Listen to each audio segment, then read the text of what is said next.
Ia, fifaliana lehibe ho ahy indray a no fakaitatava aminao a, ahafahako indray a mizara ny fahasoavan'Andriamanitra amintsika tsirairay avy zay mety mahita sy manaraka izao vidéo izao. Na efa ela ianao a na vao aingana no manaraka ny fandarana de isaorana ianao, tsy nisalasala na ningila tsofina ary ihany koa nanaraka, nanaiky nisafidy manokana hanaraka ity fandarana ity.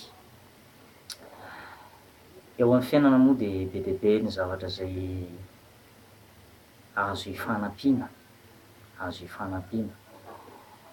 Zavatra anankiray mba anisan'ny mba nanampy ahy teo amin'ny asa fanompoana no hozaraiko aminao a, ao anatin'ny minitra vitsy.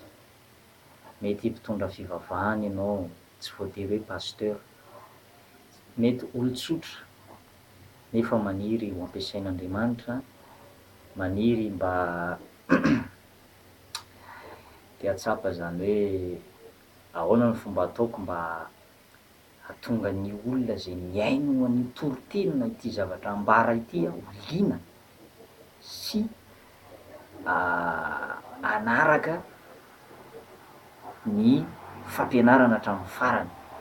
Zany hoe ahoana zany no ahafahana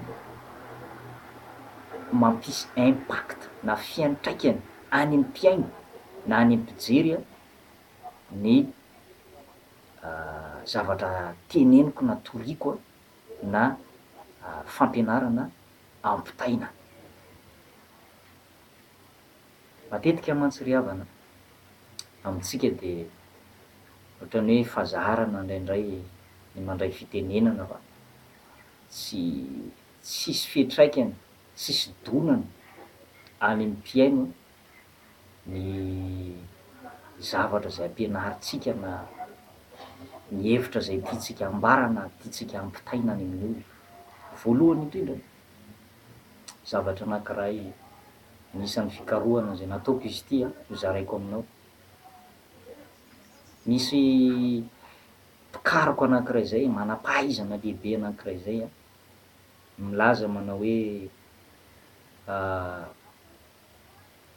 ny 10% amin'ny ati-dohantsika olombelona fotsiny hono no miasa fa ny 90% de mbola malalaka, azo exploitena.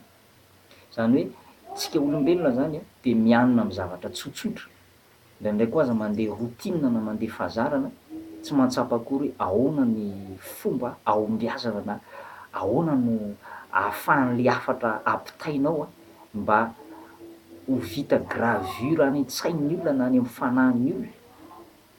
Mino aho fa hanampy anao ty fizarana ity. Voalohany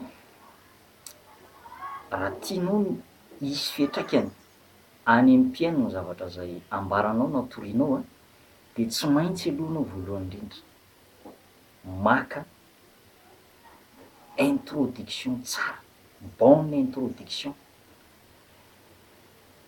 Hoy le manam-pahaizana hoe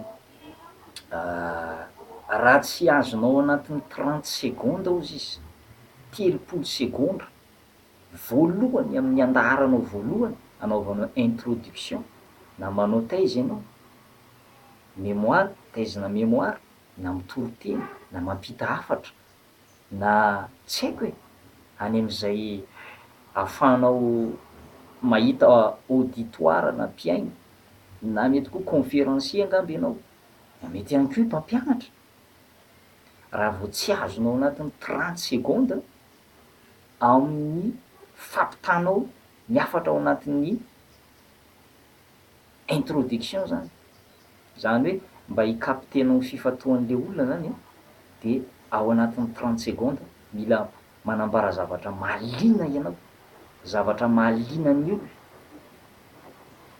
Rehefa azonao amin'iny izy a de voatery tsy maintsy hiaino anao izy, voatery tsy maintsy hanaraka zay zavatra lazainao izy. Marina zany zavatra lazaiko aminao zany a. Misy moa misy fotoana tory-teny ankalamanjana de somary nanao tantara kely na koa hoe fait réel, azonao ty compara? Ohatra hoe maka tantara kely na zava-nisy tena zava-nisy teo amin'ny fiainana. Za moa mandalina sy mandinika tsara ny fomba fampitana hevitra, resaka communication satria zay no asako, mampita hafatra, mpitory-teny, manambara hafatra any amin'ny olona de ianarana manokana mihitsy ary mba dingana sy fikarohana nataoko ity de tiako ho zaraina aminao. Mila iliana zava-baovao ny olona zany hatramin'ny taloha hatram'izao ary mba tonga an'io ihany ko io baiboly io tsy ho anganonganona zavatra hoe tantaram-pirazanana na kolotsaina na hoe ataontsika hoe tradition an'zareo zanak'Israely tany Egypte sy tany anefitra notantarain'Andriamanitra anaty baiboly satria tenin'Andriamanitra velona sy miasa, velona sy mahery, maharitra mandrakizay de ilaina mihitsy zany mba hahatonga ny olona iny, mba hahatonga na tsy voatery toriteny na tsy voatery toriteny fa na koa hoe tianao hatsapa zavatra ny olona amin'ny zavatra teneninao de milaza fait réel, zava-misy, zava-misy marina eo amin'ny fiainana. Nisy fotoana aho nanotory-teny ray andro zay tamina fitoriana filazantsara de tantara moa misy zazalahy anankiray nidomina 4x4 izy io. Tam'zay moa nitory-teniko de mahakasika ny atao hoe mandrakizay de ny fiainana mandrakizay zany mizara roa ny fiainana ankoatran'izao fiainana zao de na fahaverezana mandrakizay de ny afo be zany na ny elo mirehitra afo na ny olona mankany amin'ny fiainana mandrakizay. Hitantsika zany amin'ny sary zay ao amin'ny baiboly ao amin'ny Luka 4:27-30 maty le mpanan-karena ozy ny baiboly de naleviny, fa maty kosa ozy izy Lazarosy, maty lay mahantra de noentiny ny anjely hoeny an-trantran'i Abrahama izy. Rehefa maty le mpanan-karena de very tany amin'ny elo de nangataka rano iray nitete tamin'ny Abrahama izy. Nangataka rano iray nitete tamin'ny Abrahama izy hoe mba iraozy izy Lazarosy mba hanomboka ny ratsan-tanany, tendro ny ratsan-tanany amin'ny rano ka ampitetezany amin'ny lelako fa fahadiranova anao eto anatin'ity lelafo ity. Hitantsika am'zany fa tsy voalafatra lava be am'zay resaka mandrakizay zay fa eo am'le fizarana hoe zay zany ny karazana anecdote kely na fait réel na tantara kely zay noentiko tamina fitoriana. De nambarako moa fa io zazalahy io moa de tsy fantatra mihitsy hoe nanahoana ny fiaviaran'ny fiainana satria zava-miafina lehibe zany an'Andriamanitra ny fitsarana fa te hanasongadina fotsiny am'le ao anatin'le toriteny hoe mandrakizay ny titran'ny toriteny de tampoka mila miomana amin'ny mandrakizay zay zavatra ataonao eto ihany no hamaritra ny mandrakizay anao. De ny zavatra tiako ambara moa tam'zay sariako ny fifatoan'ny olona de nanao tantara kely dominy 4x4 io zazalahy kely io zay niampita tampoka. Le 4x4 koa moa tam'zay fotoana zay maizimaizina ny jiro nefa chargé be ary raha fijerinao azy de avy lavitra satria efa tena ninatony zay de feno fotaka le 4x4 de maizimaizina ny jiro de tsy de nahita tsara angamba ny chauffeur na reraka avy lavitra de voadona le zazalahy kely de niakarapoka tery amin'ny arabe tary midoniny drisina tery amin'ny arabe tery izy de midona tamin'ny trottoir de teo amin'io ihany moa de tsy nahatsiaro teny izy, tangorona ny olona. Le chauffeur amin'io koa vao hiditra tao anatin'le 4x4 de tsy afaka matahotra fitsaram-bahoaka zany de nidina tao anaty 4x4 aloha de nangalana manam-pahefana mihitsy hanao constat, na ny gendarme zany hanao constat ny zava-nisy teo. Ohatr'izay zany mila manambara zany ianao tantara kely mba hisarihana ny sain'ny olona. Faharoa manarak'izay, iny le antsoina hoe petite anecdote ozy ny teny baiko na teny vahiny. Mila maka kely anecdote na tantara kely fait réel ianao. Ary rehefa vita zay de ny expérience vécue na hoe ny zavatra lalovanao ka nahazahoanao fahatsapana na nahazoanao fahombiazana, nifandraika am'thème na ny lohahevitra zay toriana. Io koa zany de zavatra anankiray manan-danja io mba hahatonga le zavatra teneninao hisy valeur na hisy poids na hisy lanjany mihitsy ka hahatonga ny olona ho lindra sy hanaraka avao io moa tsy ry havana de zao, misy fil d'idée, misy ny atao hoe fil d'idée na ny hevitra mitohitohy, miainga eto de eto. Ohatra zay le fil d'idée, miainga eto de eto de eto. Misy zavatra misy hevitra mitohitohy eo zany zay manome aina sy manome lanja ny fifantohana.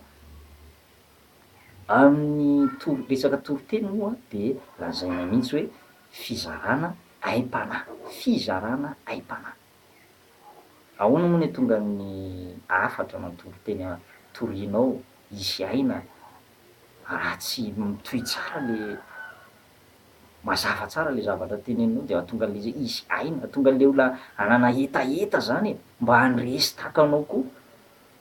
Ianao nge manambara hafatra e, ary eo misy olona manana problème, misy olona manana olana ao, mba te hahomby amin'ny fiainany ihany koa ary maheno izy ny zavatra zay ambaranao le zavatra nambaranao sy nahitanao fahombiazana, nahitanao fandresena, na tafavoahanao tamin'ny làlana nidiavinao iny de mba maniry koa izy manana hetaheta mba te ho tafavoaka. Ary zay no mahatonga an'le hoe mila mizaha expérience vécue na hoe zavatra efa nolalovanao ka nampandresy anao. Zay zany ny zavatra faharoa mila fantatsika tsara. Voalohany amboara tsara ny introduction-nao na ny teny fampidirana, inona ny zavatra mila mikaroka mihitsy zany, io tsy vitan'ny hoe mampita hevitra fotsiny, tsy vitan'ny fahazarana fotsiny, na tsy vitan'ny hoe miteny fotsiny de tsy maintsy azon'ny olona zavatra teneniko, tsy zay izy. Fa tsy adala mihitsy reny conférencier lehibe reny na reny mpitori-teny tena nahita fifohazam-panahy reny, tena mikaroka. Lazaiko aminao fotsiny zany atao hoe Smith Wigglesworth, miala tsiny aho mety disodiso ny fanoonako azy fa teny anglisy moa ny anarany Smith Wigglesworth. Io lehilahy io de nampiasain'Andriamanitra, nanangana malemy mihitsy, nanao fifohazam-panahy lehibe tany Amerika, tany États-Unis, fa tena nianatra izy ary izy de nanoratra boky mihitsy, misy bibliotèque mihitsy zay manangona ny toriteny zay nataon'io lehilahy io, ary izy raha teo koa moa de nizara an'zay secret na communication na ny zava-miafina na hoe ministerin'ny fampitana hafatra, misterin'ny fampitana hafatra, misy zava-miafina lehibe zany io fampitana hafatra io mba hahatonga ny olona ho voarain'ny olona tsara ny zavatra lazainao. De tena nandalina mihitsy, nikaroka mihitsy izy. Ary misy ihany koa mpitondra fifahazam-panahy lehibe ihany koa zay ambarako aminao zay talohan'ny India Smith Wigglesworth de lay pasteur lehibe zay antsoina hoe Charles Grandison Finet, Charles Finet izy io de manana ny lôzikany ihany koa rehefa mitory-teny, manana ny drafitra hoentiny entina andresen-dahatra. Hitanao fa nandinika daholo ny olona teo aloha, hitanao fa tena mikaroka, tsy hoe efa raharaha efa fanaoko ty de efa tsy maintsy haiko, tsy maintsy mandeha foana io na nahoana, mila mikaroka mihitsy. De zay le zavatra nolazaiko taminao teo, le introduction amboary tsara mba hahatonga ny olona ho liana, mikaroka mihitsy, mikaroha mihitsy e. Za zao ambarako aminao tsara fa za de tena mikaroka mihitsy, reny anecdote na tantara kely reny de karohako mihitsy de manoratra boky mihitsy aho na alaiko atambatrako amina toerana anankiray mihitsy mba ahafahako mandresy lahatra olona e, mba ahafahako mandresy lahatra olona, mba hahatonga ny hafatra zay hoentina zany mba hisy impact mihitsy, mba ahalianan'ny olona e. Tsy hitanao Jesosy, Jesosy anie misy fotoana manao parabole na fanoharana e, nendray tsy azon'ny olona le zavatra teneninao raha teneninao direct le izy tsy azon'ny olona. Fa Jesosy na de mpampianatra lehibe aza izy, zanak'Andriamanitra, de maka parabole izy na fanoharana mba entiny hanehoana ny hevitra na teo anatrehan'ny fariseo azy. Fariseo anie eritrereto tsara hoe tena mpanorandalàna e, betsaka tsy hoe mpanorandalàna moa fa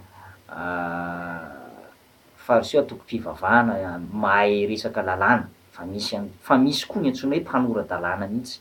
Ny fariseo sy ny mpanoradalàna moa voasoratra ao am-baiboly, zany hoe olona samy hafa zany reo. Ny fariseo olona mpandala ny lalàn'i Mosesy, ny sadoseo ny olona mpandala ny lamosesy fa tsy mino fisian'ny anjely, tsy mino ny fisian'ny devoly fa ny fariseho mpandala ny lamosesy, mpakatoa mpanaraka ny lamosesy, mino ny fiainana ho avy izy mino ny fisian'ny devoly mino ny fisian'ny anjely.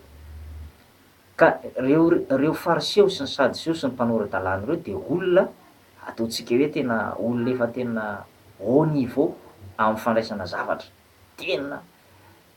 tena manana intelligence na farany hita-tsaina tena henjana mihitsy reo raha handray zavatra, mora mandray zavatra zany, zay mahatonga andreo mampianatra satria izy mora mandray zavatra. Kanefa rehefa mitoro-teny nefa Jesosy de hitantsika tsara fa tsy azony zareo ny zavatra lazainy Jesosy, tsy azony.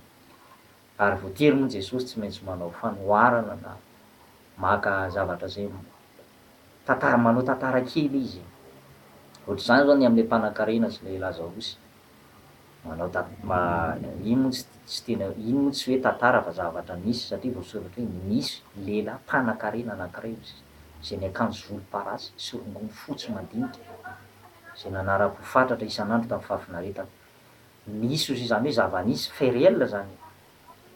Zay ny zavatra hoentin'i Jesosy andresen-dahatra. Hitanao am'zany fa na aiza n'aiza toerana alehanao de tsy maintsy misy ohatry zay foana, na ao am'baiboly zany na mihaino conférencier lehibe ianao manatrika conférence lehibe na séminaire tsy maintsy misy foana ny zavatra fait réel na expérience vécue zay zarain'le olona mba ahatonga ny olona ho liana amin'ny zavatra resahana. Asa raha mazavazava aminao de resao koa mahakasika mahazava-dehibe aorianan'izay zany de resao am'zay ny mahazava-dehibe ny thème zay hoentinao na lohahevitra zay hoentinao mahazava-dehibe, inona ny mahazava-dehibe azy? De eo am'zay moa anao hiditra anaty développement ianao de na any amin'ny famakafakana, famelabelarana de manambara am'zay ianao ny mahazava-dehibe an'le zavatra zay lazainao. Misy moa ny sasany mametraka fanontaniana, tsara koa mametraka fanontaniana mba le fametranao fanontaniana iny misy fotoana izy iny mifanojo am'le zavatra any an-tsain'ny olona. Misy ny olona anie mihaino anao rehefa mihaino anao izy de misy fanontaniana mipetraka any anatiny any. Inona ary zany? Anahoana ary tahak'izao ndray ny zava-misy? Eo am-pianonanao izy de misy fanontaniana mipetraka any an-tsainy any de ianao koa zany mila mametraka fanontaniana mba ampifanojo an'le toro-teninao sy le zavatra any an-tsain'le olona de liana izy rehefa concerné na voakasiky le zavatra teneninao. Ohatra afaka mametraka fanontaniana ianao,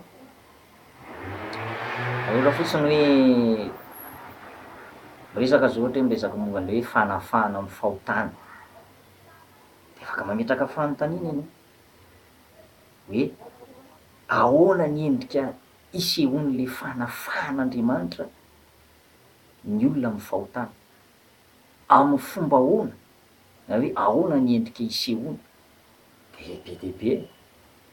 Zay zao de efa ny olona zao mihaino toro-teny zao de efa misy fanontaniana mipetraka any hoe Andriamanitra rehefa mihaino toro-teny ny olona mandefa ny teniko hozy Andriamanitra mba hanafaka azy amin'ny longozy ny anjerany, mandefa ny teniko aho mba hanasitrana anazy. Ohatr'izay zao mametraka fanontaniana hoe amin'ny fomba ahoana, fanahoana, ahoana ny endrika isehoany. Ohatrohatr'izay ny apetraka foana le fanontaniana hoe roviana Andriamanitra no afaka hanafaka anao amin'ny fahotana, ohatra zany roviana. De milaza moa ny baiboly manao hoe anio ny andro famonjena, anio ny andro fankasitrahana. Mametraka fanontaniana fotsiny, mametraka fanontaniana foana zany ianao ao anatin'le fil d'idée na le fomba fampitanao hevitra. Apetrao foana le fanontaniana de ianao ihany mamaly azy de voavalinao le fanontaniana mipetraka mifandraika am'le zavatra any an-tsain'ny olona iny de mahazo aina tsara izy mihaino le zavatra teneninao. Mahazo aina tsara izy mihaino le zavatra teneninao. De tahak'izay zany de aza adiny koa ny manasongadina ny manao karazana plan dialectique zany hoe ahoana ny fomba, inona kosa ny voka-dratsy, inona ny voka-dratsy raha manao an'ity le olona na tsy manaraka an'ity le olona. Apetraka zany zay zavatra zay, zay zany ny atao hoe plan dialectique. Na miresaka dissertation na miresaka mamakafaka zavatra anankiray moa anao zany de raha ta mbola nianatra reny moa ny zavatra rehetra hozy ny tenin'Andriamanitra Romaine 8:28 de milaza maneho zavatra rehetra de miara-miasa hasoa ho an'zay tian'Andriamanitra, reny de miara-miasa hasoa. Hitanao Paoly teo ambany saokan'i Gamaliel, nianatra ny lalàna Paoly, tany Athènes izy, ary tany Athènes zany raha vao manonona fotsiny ianarana hoe Athènes de be dia be ny école de la philosophie tany, be dia be ny philosophe tany ary mifanehitra tamin'ny philosophe tany mihitsy moa izy, be dia be tahaka ny stoïcienne sy ny épicurienne, be dia be ny zavatra noratovon'i Paoly. Zay mahatonga azy miteny manao hoe ataoko tsinotsinona ozy izy, ataoko taimboraka ny zavatra rehetra noho ny fioarany fahalalana tsara ny Kristy. Paoly zany de olona nanana connaissance tena henjana, na fahalalana tena henjana mihitsy, ary de nampiasainy moa nanoratra epistily 400 izy, nanomboka ao amin'ny Romaina ka hatramin'ny bokin'ny Hébreo, epistily 400. De hitanao am'zay fa tena olona nandalina izy, nianatra Paoly. De asongadina foana zany zay zavatra zay, plan dialectique, asongadina tsara hoe inona kosa ary ny voka-dratsy na ny inconvénient raha ohatra ka tsy manaraka an'ity zavatra anankiray ity le olona, arakaraka le thème hoentinao moa zany, inona ny voka-dratsy, inona ny zavatra mety hiseho, de taitra le olona, tena marina zany. De sahala am'zay le zavatra tiako ambara, aza taitaitra ianao fa mikotroka ny andro a, manorana ny andro moa am'zao fotoana zao anatin'zao prizina vidéo zao a, aza taitaitra ianao inona ary zany, alaiza ary zany mikotrokorana be zany fa mikotroka ny andro a, manjombona ihany koa fa zany efa tsy mahasaka anany tsy ahafahana mizara ny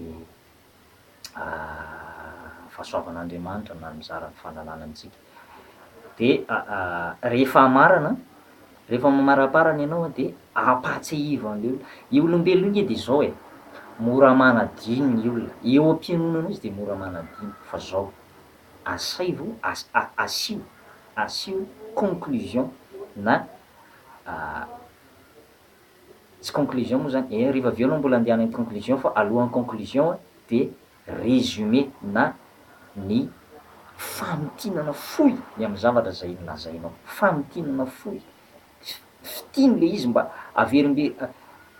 le zavatra noteninao tany am-boalohany reny a, fitipitiny, hitatsika teo ary hitatsika am'zany ary fa zao, fitinina mihitsy zany izy de misy ambaratongana résumé, fitinina le izy de mba hahatonga le izy iraikitra any an-tsainy le olona, manao résumé kely zany, manao résumé kely de rehefa avy eo moa ianao a, teny fampaherezana, teny famporisihana, asiana teny fampaherezana koa zany e, teny famporisihana mba hahatonga an'le hoe hisy finoana mihitsy any anatin'ny olona, mba hahatonga an'le izy finoana any anatin'ny olona, hihetsika izy mangetaheta izy zany a. Zay le teneniko taminao teo rehefa zaranao aminy le expérience vécue na le zavatra nahatonga anao naombona nandresy na tafavoakanao teo amin'ny fiainana, de iny am'zay no mahatonga azy manana finoana sy hetaheta ao anatiny ao mba te hihetsika tahaka anao, te hahomby tahaka anao koa izy. De omeo le teny famporisihana, hitanao fa miverina any am-voalohany iny, tsy hoe manao teny verimberina fa manatsidika fohifohy a le zavatra nolazainao ianao, de am'farany moa conclusion famarana. De sahasahala am'zay zany ny zavatra zay mety ny fizarana zay hoentina amintsika fa zao, mety sarotra le izy am'voalohany, sarotra be le izy am'voalohany hoe ahoana nahatadiavana an'zany planche zany teknika rehetrarehetra zany, sarotra be le izy am'voalohany fa zao a rehefa tena mandeha iny fotoana, rehefa tena ampiasainao foana le izy a de lasa mandeha ho azy io, indraindray zany hoe tsy mametraka fanontaniana intsony fa tonga de takarinao ny eny an-tsain'ny olona, andeha ho azy le izy. Zavatra efa niainako zany re avy nahary zaraiko aminao, fa tena farana ny toroteny, farana ny zavatra zay lazaiko, fa tena misy olona manatona mihitsy, misaotra betsaka ozy fa tena nahery zay, misaotra betsaka tena petrapetraka tsara le izy, tena misaotra e. De hitanao moa le olona rehefa avy eo tena mahazo aina e, hitanao tena tafita ny hafatra, zay ny azo ilazana azy, tafita ny hafatra. Ka mba tiako zaraina aminao zany, tsy za akory no tena sao de hiteny ndray ianao hoe tena ianareo zany tena henjana, tena grand, tsy za akory no inona fa zao mba zavatra kely, sombiny ihany zany, sombiny kely zaraina amintsika, fahatsapahany iainako zany, tiako zaraina aminao mety mitovy amiko koa angamba ianao, mety mpandray fitenena na mety mpitondra hafatra maniry mba hisy fiantraikany any mpiaino ho any mpijery anao zavatra zay lazaina de zaraina amintsika ihany koa zay astuce na zay truc kely zay mba ahafahantsika mahomby eo amin'ny fiainana. Tsarovy anefa fa tsy azo atao lavabe koa ny fitenenana fa eo amin'ny 45 minutes eo, 45 minutes farafahabeny, 45 minutes farafahaben'ny raha tena lava ny zavatra lazaina fa mihoatra an'izay ozy ny manam-pahaizana efa tsy mifantoka intsony ny olona. Kendreo ary mba ho latsak'izay na kendreo tsara ny manaja fotoana, ajao tsara ny fotoana. Za manokana zao amin'ny fotoam-bavaka maraina de 20 minitra no omena eo amin'ny fotoam-bavaka maraina, ao anatin'zay 20 minitra zay nefa tsy maintsy misy hira ao, tsy maintsy misy vavaka ao mifampahirezana fa de zay e, tsy maintsy miezaka satria fa io foana ny asanao de tsy maintsy miezaka hoe ahoana ny fomba tonga an'le zavatra, hisy fiantraikany any am-piaina, hisy donana hiakony any am-piaina de marary soanao ary marary tontolo andro mahafinaritra ho anao marary fombiazana ho anao amin'ny manaraka indray. Misaotra betsaka anao naharitra hatramin'ny farany.